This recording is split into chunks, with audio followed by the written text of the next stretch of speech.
दोस्तों, क्या आप भी एसएससी सीएचएसएल की तैयारी करने की सोच रहे मगर इस एग्जाम से जुड़े कुछ क्वेश्चन हैं जिन्हें लेकर आप परेशान हैं? तो समझ लीजिए आज आपकी सारी प्रॉब्लम सॉल्व होने वाली है, क्योंकि आज के इस वीडियो में हम आपको एसएससी सीएचएसएल से जुड़ी हर एक छोटी से छोटी इन्फॉर्मेशन शेयर करने वाले हैं। जैसे कि एसएससी सीएचएसएल क्या होता है, इसका एग्जाम पैटर्न क्या होता है, एसएससी सीएचएसएल में एज लिमिट कितनी होती है, एसएससी सीएचएसएल में क्या काम करना होता है, एग्ज़ाम क्वालिफाई करने के बाद किन किन पोस्ट पर जॉब मिलती है एंड वहाँ पर आपकी सैलरी कितनी होगी। ये सारे सवाल आज के इस वीडियो में हम आपसे डिस्कस करने वाले हैं। तो चलिए शुरू करते हैं वीडियो को बिना किसी देरी के। दोस्तों, सबसे पहले जानते हैं कि एसएससी सीएचएसएल क्या होता है।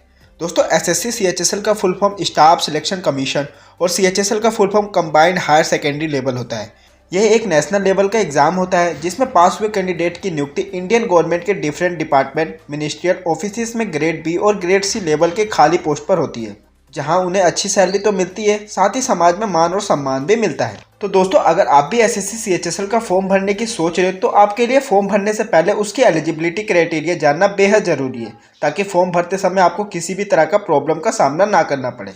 तो दोस्तों, एसएससी सीएचएसएल की एलिजिबिलिटी में सबसे पहली एलिजिबिलिटी कैंडिडेट की नेशनलिटी को लेकर है। इस एग्जाम में बैठने के लिए आपका इंडियन सिटीजन होना बेहद ज़रूरी है। अगर कोई माइग्रेट कैंडिडेट है तो अपने राज्य या संघ राज्य क्षेत्र का डोमिसाइल या पीआरसी देना होता है, तभी वे इस एग्जाम में बैठने के लिए एलिजिबल माने जाते हैं। इसके अलावा एग्जाम में बैठने के लिए कैंडिडेट की एजुकेशन क्वालिफिकेशन काफ़ी ज़्यादा मैटर करती है। और आपको जानकर बेहद खुशी होगा कि इस एग्जाम के लिए एसएससी द्वारा मिनिमम क्वालिफिकेशन केवल 12th पास रखी गई है। साथ ही यहाँ पे किसी प्रकार का कोई भी परसेंटेज का रिक्वायरमेंट नहीं है, यानी अगर आपने किसी भी रिकॉग्नाइज्ड बोर्ड से ठीक ठाक नंबर से 12th पास किया है तो आप एसएससी सीएचएसएल का फॉर्म भर सकते हैं। इसके अलावा फॉर्म भरते समय कैंडिडेट को अपनी एज का भी ज़्यादा ध्यान रखना होता है, क्योंकि एसएससी के अकॉर्डिंग एसएससी सीएचएसएल के लिए एग्जाम में बैठने के लिए कैंडिडेट की एज 18 से 27 ईयर्स के बीच होनी चाहिए। इसमें कम या ज़्यादा वाले को इस एग्ज़ाम में बैठने का मौका नहीं मिलता है। वैसे ये एज लिमिट जनरल के लिए, अगर आप SC ST या OBC कैटेगरी से आते हैं तो आपकी एज लिमिट में कुछ रिलैक्सेशन भी देखने को मिल सकती है। जैसे SC ST कैंडिडेट को 5 ईयर्स और OBC कैंडिडेट्स को 3 ईयर्स तक का रिलैक्सेशन मिलता है। इसके अलावा अगर आप PWE में कार्यरत हैं तो आपकी एज क्राइटेरिया में 10 ईयर्स तक का छूट मिल सकती है।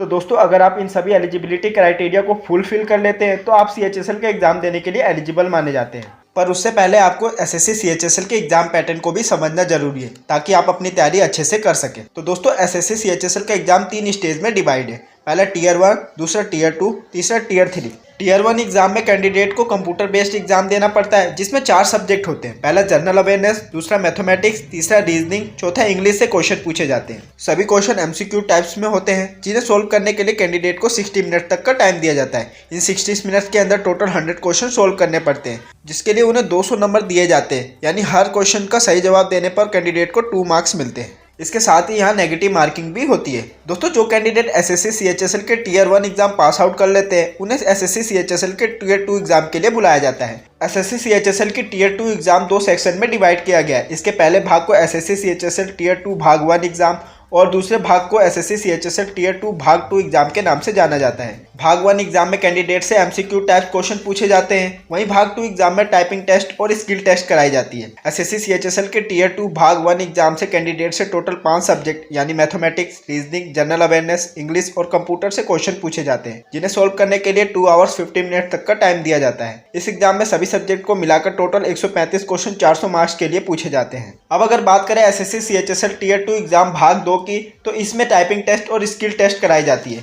भाग 2 की ये दोनों एग्जाम क्वालिफाइंग एग्जाम होती है, यानी यहाँ पे कैंडिडेट का पास आउट होना बेहद ज़रूरी होता है। जब आप एसएससी सीएचएसएल की Tier 1 और Tier 2 एग्जाम दोनों पास आउट कर लेते हैं, तब आप इसके 3rd स्टेज यानी Tier 3 के लिए बुलाया जाता है। यहाँ कैंडिडेट का डॉक्यूमेंट वेरिफिकेशन किया जाता है। तो दोस्तों, एसएससी सीएचएसएल के बारे में इतना कुछ सब कुछ जान लिया, तो चलिए अब जानते हैं सिलेक्शन के बाद कौन कौन सी पोस्ट पर काम करने का मौका मिलेगा। तो दोस्तों, एसएससी सीएचएसएल का एग्जाम क्लियर करने के बाद कैंडिडेट की पोस्टिंग इंडियन गवर्नमेंट के अलग अलग डिपार्टमेंट में होती है, जैसे कि डेटा एंट्री ऑपरेटर, प्यून, डाक सहायक, लोअर डिवीजन क्लर्क, जूनियर सचिवालय सहायक जैसे पोस्ट पर काम करने का मौका मिलता है। यहाँ पर सैलरी की बात करें तो कोई फिक्स सैलरी नहीं होती। कैंडिडेट की सैलरी पोस्ट और डिपार्टमेंट के अकॉर्डिंग प्रोवाइड कराई जाती है, लेकिन फिर भी स्टार्टिंग सैलरी 18 से 32,000 तक की होती है। साथ ही कुछ सरकारी सुविधा भी मिलती है। तो दोस्तों, उम्मीद है कि ये वीडियो आप लोगों को पसंद आया होगा। यदि वीडियो पसंद आए तो लाइक और सब्सक्राइब करना ना भूलें। Thanks for watching this video.